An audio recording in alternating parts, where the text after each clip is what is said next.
इस कलयुग में इंसान अजीबोगरीब जिंदगी जी रहे हैं। जो कार्य करना चाहिए वो बहुत पीछे छूट गया और जो नहीं करना चाहिए उसमें आज के इंसान बहुत आगे निकल रहे हैं। शुरुआत अगर नशे से करें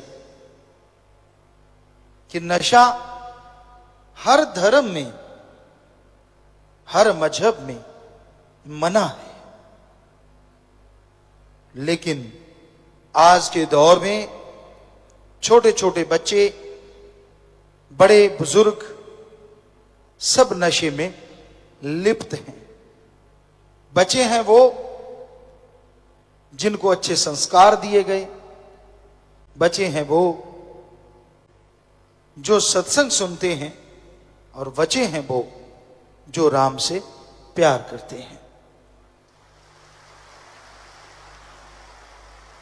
अन्यथा नशे में डूब के आज का यूथ, आज के नौजवान बर्बादी के कगार पे खड़े हैं। क्या धर्मों ने शिक्षा नहीं दी? क्या मजहब में नहीं सिखाया गया कि नशा नहीं करना चाहिए? हर धर्म में शिक्षा दी गई, हर धर्म में सिखाया गया, लेकिन आज का इंसान है कि धर्म का पहनावा तो पहनता है, लेकिन धर्म के अनुसार चलता कोई कोई है। आपको धर्मों की बात सुनाते हैं, फिर आप तय करना आप क्या हैं और धर्म क्या है। हम सभी धर्मों को मानते हैं और ईश्वर की कृपा से सभी धर्मों को पढ़ा है। हमारे हिंदू धर्म में शिव पुराण, विष्णु पुराण में आता है, जब समुंदर मंथन हुआ तो उसमें से बहुत साजो सामान निकला संसार के कल्याण के लिए, समाज भलाई के लिए,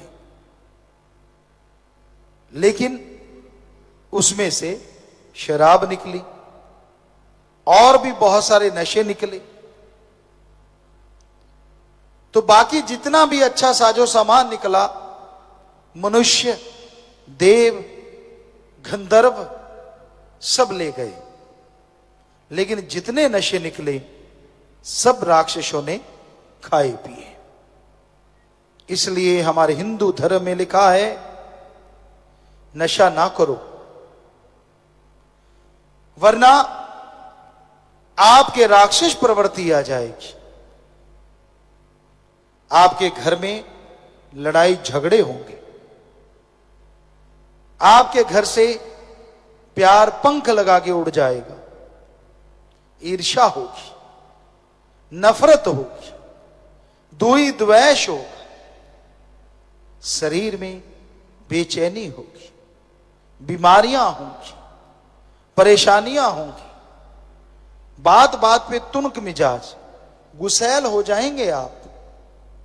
और इस नशे में घर, यानी जिस घर में रहते हो और शरीर जिसमें आत्मा रहती है, दोनों घर ही नरक का नमूना बन जाएंगे। इसलिए हे हिंदू धर्म के लोगों, ये राक्षसी पीना, राक्षसी खाना, नशा कभी ना खाओ पियो। यही बात अलग अलग धर्मों में बताई गई है। भाषा बदल गई, कहने का अंदाज बदल गया, लेकिन मीनिंग्स मतलब वही रहा। हमारे सिख धर्म में साफ लिखा है, पोस्त भंग अफीम मद नशा उतर जाए प्रभात, नाम कुमारी नानका चढ़ी रहे दिन रात। पोस्त, भांग, अफीम, शराब, सुबह का शाम उतर जाता है और शाम का सुबह उतर जाता है। ये नशे गंदगी भरे हैं। अरे नशा करना है तो राम के नाम का करो। एक बार चढ़ गया चेहरे पे नूर होगा, अंदर सुरूर होगा, जरूर होगा। और यही बात हमारे इस्लाम धर्म में लिखा, शर प्लस आब, उर्दू फारसी में शर माने शैतान और आब माने पानी। अल्लाह की इबादत करने वालों, शराब शैतान का पानी है, नशे खाना है। अगर खाओ पियोगे तो की गई इबादत खाक में मिलेगी और दोजक में जलोगे। और यही इंग्लिश फकीर कहते हैं, वो नशा ना करो जो गॉड से दूर करे, गॉड्स प्रेयर का नशा करो जो गॉड के करीब करे। तो भाषा अलग अलग है, कहने का अंदाज भी थोड़ा अलग अलग है, लेकिन सबका मीनिंग्स, सबका मतलब एक ही है।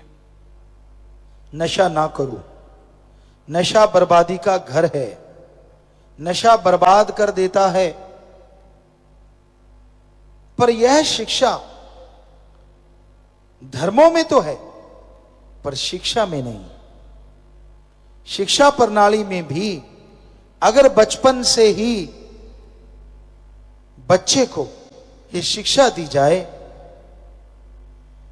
नशे के बारे में समझाया जाए और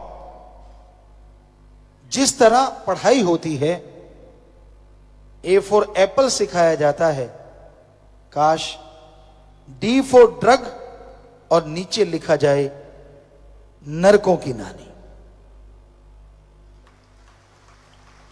तो हमें नहीं लगता बचपन में दी गई शिक्षा आज बच्चे के दिलो दिमाग में नहीं बैठेगी, 100% बैठेगी। ड्रग के नाम से वो डरेगा। जैसे जैसे क्लास आगे बढ़ती है वैसे वैसे इसको शामिल करके इसकी स्टोरी होनी चाहिए। बड़ी क्लासों में बहुत सारी स्टोरीज होती हैं, ये शेक्सपियर की है जी, फलां की है जी, फलां की है जी। हमारे ऋषि मुनियों की क्यों नहीं है? क्यों नहीं सिखाया जाता? क्यों नहीं ये पढ़ाई होती कि समुद्र मंथन हुआ था, उसमें से नशे निकले थे, राक्षसों ने पिए और जो पिएगा उसका ये हशर होगा। अच्छे से जम के कोई स्टोरी राइटर इसको लिखे तो हो नहीं सकता नौजवान ना बदले। बाकी जो स्टोरीज हैं उनसे आप क्या साबित करना चाहते हैं? बच्चों को पढ़ा पढ़ा के आप क्या बना लेंगे देश का भविष्य? क्यों नहीं हमारी संस्कृति पढ़ाई जाए? क्यों ना बच्चों को जो शिक्षा दी जाए कि कुर्बानी क्या चीज होती है।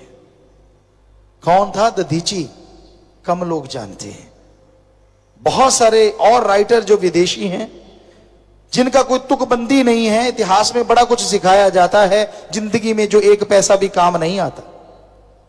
काश सिखाया जाए कि दधीची वो था जिसने जिंदा जी अपने प्राण त्याग दिए हड्डियों का शस्त्र बनाने के लिए, ताकि बुराई का खात्मा हो सके।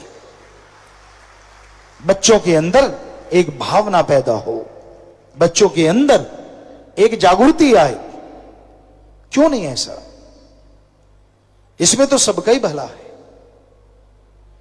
तो यह शिक्षा प्रणाली में जरूरी है इन चीजों को शामिल करना, तभी बच्चे ड्रग नशे से दूर हो पाएंगे। वरना आज घर घर की कहानी है कि बच्चे नशा करते हैं, बल्कि जो नहीं करते, करने वाले बच्चे उसका मजाक उड़ाते हैं। यार इसको क्या आता है? इसको तो जीना ही नहीं आता समाज में, ये तो कुछ भी नहीं जानता, इसको तो आज का कल्चर भी मालूम नहीं है। क्या ड्रग ही कल्चर है? क्या रिश्ते नातों के परकच्चे उड़ाना ही कल्चर है? जी नहीं, हमारी संस्कृति गजब की है। जब हम छोटे हैं तो मां बाप बेहद बेहद संभाल करते हैं हमारी, और जब मां बाप बुजुर्ग होते हैं तो हमारा कर्तव्य है हम उनकी बेहद संभाल करें। ये ऋण है मां बाप का जो बच्चों को चुकाना चाहिए। ये सिर्फ हमारी संस्कृति ही सिखाती है और कोई भी नहीं। लेकिन बड़ा दुख होता है जब सुनने में आता है कि बच्चे ने मां को पीटा, बाप को पीटा। ठीक है, इंसान कुछ भी गलत बोल सकता है, गलत हो सकता है, लेकिन आपके तो वो जन्मदाता हैं, किनारा कर जाइए। पर उनको मारना या उनको गलत कहना अपने आप को गाली देना है, क्योंकि आप भी तो उनका खून है। तो ये बहुत जरूरी है, हमारी संस्कृति की पढ़ाई हमारे बच्चों को आनी चाहिए, बुजुर्गों को भी चाहिए। कभी तो संन्यास आश्रम में आ जाओ, बचपन से लगते हो मरने तक गृहस्थ आश्रम ही चलता रहता है। बड़े बढ़िया आश्रम बने थे। 25 साल तक ब्रह्मचार्य, 25 से 50 गृहस्थ आश्रम, संन्यास वानप्रस्थ आश्रम। यहां तो बल्कि 50 के बाद कहते हैं मजा ही अब आया, पता ही अब चला है, जेब काटी कैसे जाती है और पता भी नहीं चलता। छोड़ दो, 25 साल का बच्चा अगर हो गया उसको तजुर्बा दो, उसको पूरा सिखाओ। ये करते थे पहले लोग, अपने बच्चे को शुरू से ही प्रैक्टिकली लाइफ जीने की आदत डाल देते थे, डलवा देते थे। और 25 साल का होते होते बच्चे की शादी हो गई, उसके बच्चे हो गए और वो अपने पैरों पे खड़ा होता था। मां बाप हम नहीं कहते कि आप कुछ उनको सलाह ना दो, पर संन्यास का मतलब होता है कि आप उनके कंधों पे पूरा बोझ डाल दो कि ले बेटा, मेरे से जो बन पाया मैंने तेरे लिए कमाया, बनाया, सब कुछ किया, अब तू संभाल और इसको आगे लेके जा। पर एक बात याद रखिए, हाथ ना कटवा लेना, सब कुछ ही बच्चों को मत सौंप देना, अपना हिस्सा जरूर रखना। ये कलयुग है। कहीं सोचो गुरुजी ने बोला संन्यास ले लो, मैंने तो ले लिया, बाद में घर से लात मार के बाहर निकाल दें। क्योंकि आजकल के बच्चे वैसे नहीं है ना जिस युग की ये बातें हैं। तो जरूरी है अपना हिस्सा, बैंक अकाउंट या जो भी, वो आपके पास आपके नाम जमीन जायदाद का हिस्सा होना ही चाहिए। तो आपकी सेवा होगी और आप खुश रहेंगे, मेरी सेवा हो रही है। आजकल बैंक बैलेंस की सेवा होती है, जमीन जायदाद की सेवा होती है। आपका भरम बना रहेगा और जिंदगी बढ़िया मजे से गुजरेगी। और जरूरी है इन बातों पे अमल करना। पर आजकल तो उल्टा है सारा कुछ। लोग ज्यादा फंसते हैं घर गृहस्थ में 50 के बाद। संन्यास तो कोई कोई लेता होगा। हमने देखा कि भाई जो मानवता की सेवा में आगे आते हैं, आज 6 करोड़ में 70-80% नौजवान है।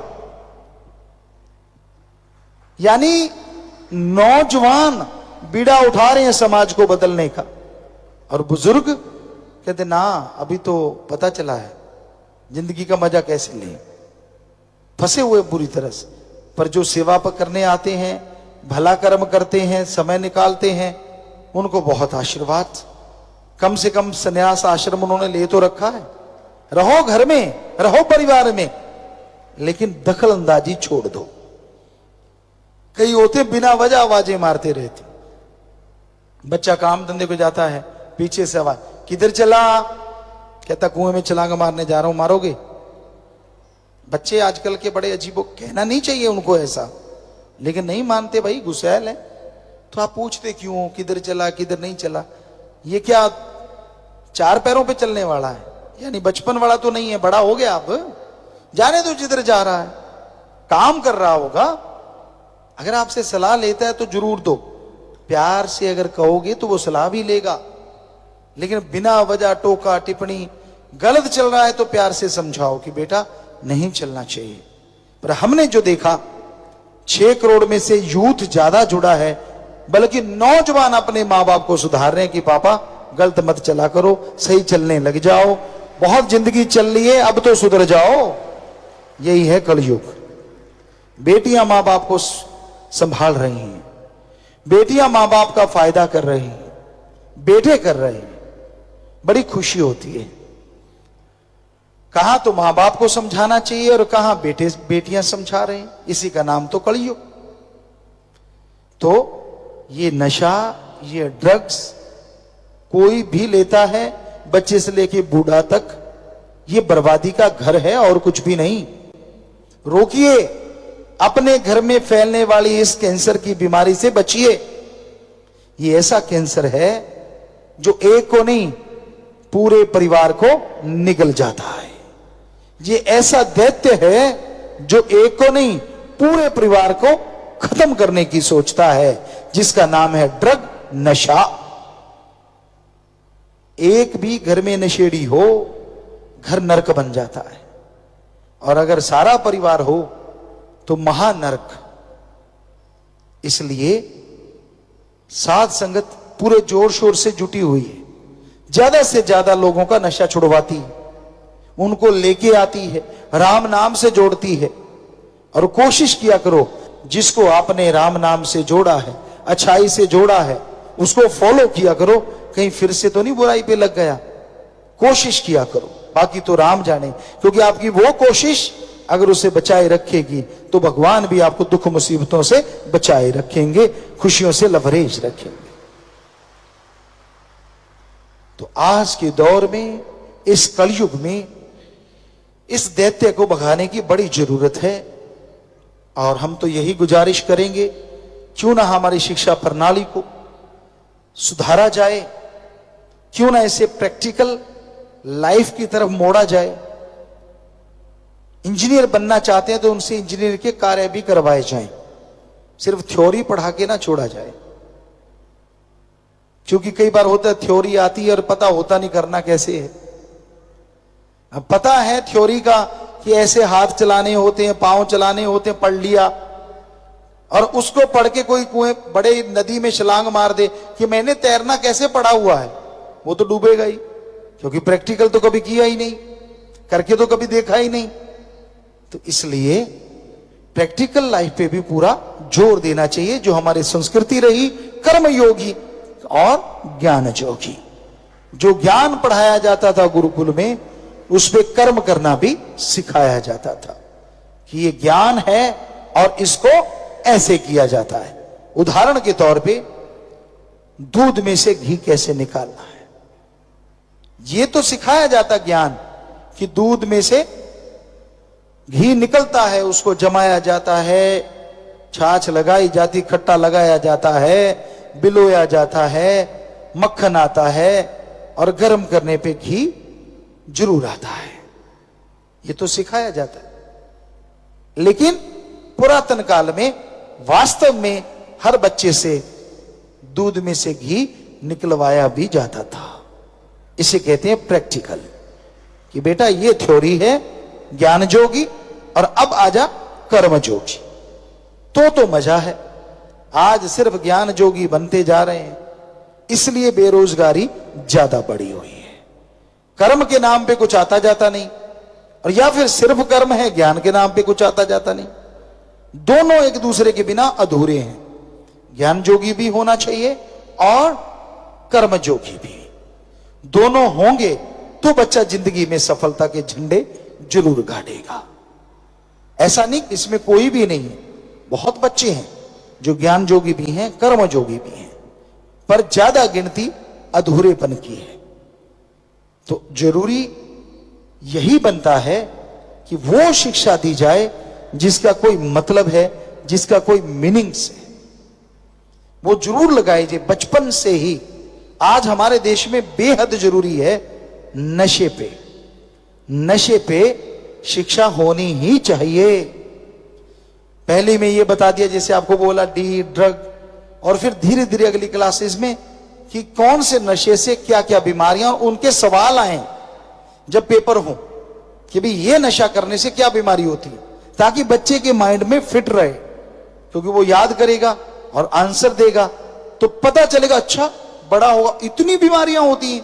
अब बचपन में जो घुंटी पिलाई जाती है ना, वो सारी लाइफ जाती नहीं, माइंड में फिट रहती है।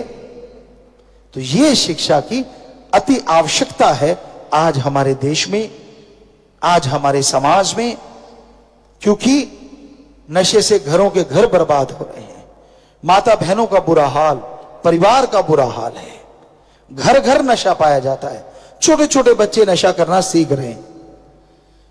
ये बिल्कुल गलत है। तो नशा तभी छूटेगा जब पता हो कि कोई ऐसा नशा भी है जो सुख देता है। तो पढ़ाई में वो भी होना चाहिए कि हां, आर फॉर राम, कि इसका नाम लेने से आपके विल पावर बढ़ेंगे, बस।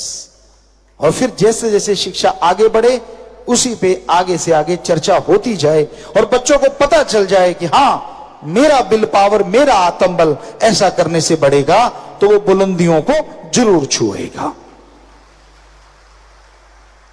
तो बेहद जरूरी है नींव रखना, नींव को मजबूत करना। बिल्डिंग अच्छी वही होती है जिसकी नींव मजबूत होती है, और बचपन से बड़ी नींव इंसान की कोई नहीं होती। बच्चा जब पैदा होता है, जब वो पढ़ता है, तो वो बचपन एक ऐसा होता है, उसको जितना मजबूत, जितना स्ट्रांग, जितना शिक्षादायक बनाया जाए, जरूर बनाना चाहिए। तभी वो बड़ा होके अच्छा नेक इंसान बनेगा और समाज भलाई के कार्य करता चला जाएगा। मां बाप का नाम रोशन, देश का नाम रोशन होगा।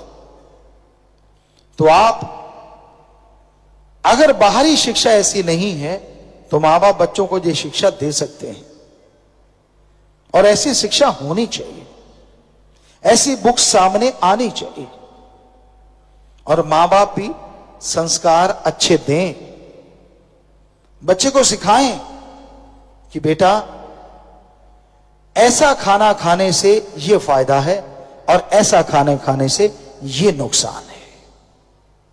होता क्या है, आप खुद जीभा के स्वाद के लिए बच्चों को भी वैसी आदत डाल देते हो। उदाहरण के तौर पे आप तड़ा हुआ सामान खाते हो, पिज्जा खा लिया, बर्गर खा लिया, और भी बहुत सी तली हुई चीजें हैं, हाँ, जिनका कोई पावर नहीं आने वाली बॉडी में, पर आपको लगता है यार मेरा स्वाद तो बच्चे का भी। तो ये मैदा बहुत ही घातक होता है, इससे फलना फूलना बच्चे का कम हो जाता है। यहां से ये सामान आया, उनमें 7 फुट का, 6 फुट का कोई कोई बंदा है, सब छोटे छोटे हैं। आप फिर भी नहीं मानते, अपने तो काफी अच्छे लंबे चौड़े हैं, 6, 5.5, 6, 6.25, लेकिन आप कहते ना मैं तो वही खाऊंगा जिससे 5 का ही रह जाऊं। पता नहीं क्या चक्कर चला हुआ है। यहां से ये सामान आया है, कभी रिसर्च करके देखो, और करोगे तो पता चल जाएगा। नाम हम नहीं लेते किसी का, लेकिन हमें यहां तक मालूम है वहां छोटे छोटे ज्यादा हैं। तो क्यों अपने इधर की संस्कृति को डुबोते हो? बचपन में क्यों नहीं सिखाते बच्चे को? जैसे हमारी आदत है अच्छा खाना खाना, अच्छी सब्जियां हैं, हमारे तो सब कुछ होता है। हाँ, गुड़ खिलाया जाता था, शहद क्यों खिलाते हो फिर घूटी में? क्यों नहीं पिज्जा ही खिला देते? आज भी शहद खिलाते हो ना जब बच्चा पैदा होता है। तो ये हमारी संस्कृति है, मत भूलिए इसे, बल्कि इसको बढ़ाइए, बच्चे को अच्छा खाना खिलाइए ताकि बच्चा तंदुरुस्त और स्वस्थ हो। बच्चे तंदुरुस्त स्वस्थ होंगे तो पूरा समाज तंदुरुस्त और स्वस्थ हो जाएगा।